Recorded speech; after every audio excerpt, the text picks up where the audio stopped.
Praise the lord. ప్రభువైన యేసుక్రీస్తు నామములో మీ అందరికీ శుభాలు తెలియజేస్తా ఉన్నానండి. పరిశుద్ధ గ్రంథంలో నుంచి నిర్గమాకాండము 3వ అధ్యాయము 14వ వచనం ఒకసారి చదువుకుందాం. అందుకు దేవుడు, నేను ఉన్నవాడను అనువాడనై ఉన్నానని మోషేతో చెప్పెను. మరియు ఆయన, ఉండుననువాడు మీ యొద్దకు నన్ను పంపెనని నీవు ఇజ్రాయేలీలతో చెప్పవలెననెను. మనము గతించిన వీడియో నుంచి మనం ఒక సిరీస్ని ఫాలో అవుతా ఉన్నాము. దేవుని యొక్క నామముల గురించి మనము ఒక్కొక్కటిగా ధ్యానం చేసుకుంటూ వస్తూ ఉన్నాము. గతించిన వీడియోలో ఎలోహిం గురించి మనం ధ్యానం చేసాము.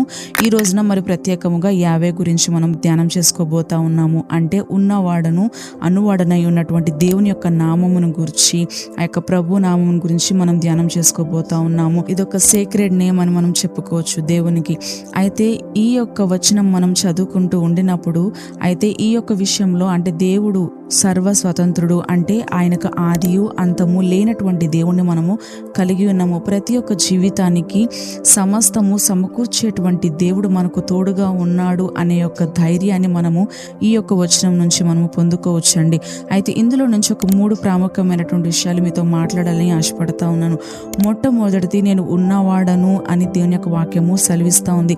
మోషే గారు దేవుణ్ణి మీ యొక్క పేరేంటి అని అడిగినప్పుడు ఆయన ఇచ్చేటువంటి యొక్క ఆన్సర్ ఏంటి అని అంటే, దేవుడు నేను ఉన్నవాడను అంటే ఆదియు అంతము లేనటువంటి వాడను, నిన్న నేడు రేపు ఒకే రీతిగా ఒకే విధముగా ఉండేటువంటి దేవుడను నేను అని దేవుని యొక్క వాక్యం సెలవిస్తూ ఉంది. ఆయనకు మరణము గాని మార్పు గాని లేనటువంటి దేవుణ్ణి మనము కలిగి ఉన్నాము. అంటే ఒక మాటలో చెప్పాలంటే శాశ్వతుడైనటువంటి దేవుణ్ణి మనము కలిగి ఉన్నాము.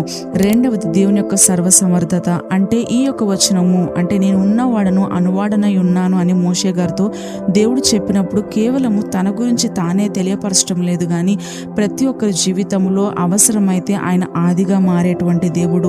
ఒకవేళ అనారోగ్యంగా ఉంటే వైద్యుడిగా మారేటువంటి దేవుడు.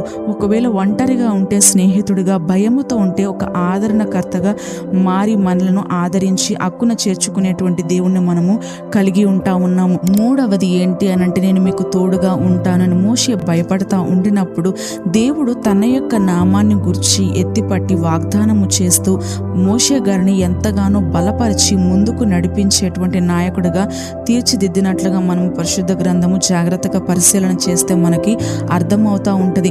ఎంతమంది అయితే ఒక షార్ట్ వీడియోని చూస్తూ ఉన్నారో, మన యొక్క జీవితంలో కూడా ఎర్ర సముద్రం ఎదురైన, అరణ్యములో దాటలేనటువంటి పరిస్థితులు ఎదురైనప్పటికీ కూడా దేవుడు ఉన్నవాడను అనువాడనై ఉన్నటువంటి ఆ యొక్క యావే నామాన్ని మనము జ్ఞాపకం చేసుకుంటూ మన యొక్క జీవితములను ధైర్యముతో ఈ యొక్క లోకంలో ముందుకు కొనసాగించినట్లయితే దేవుడు తగినటువంటి కృపను మనందరికీ కూడా, మనందరి పట్ల కూడా విస్తరింపచేసేటువంటి దేవుని మనము కలిగి ఉన్నాము.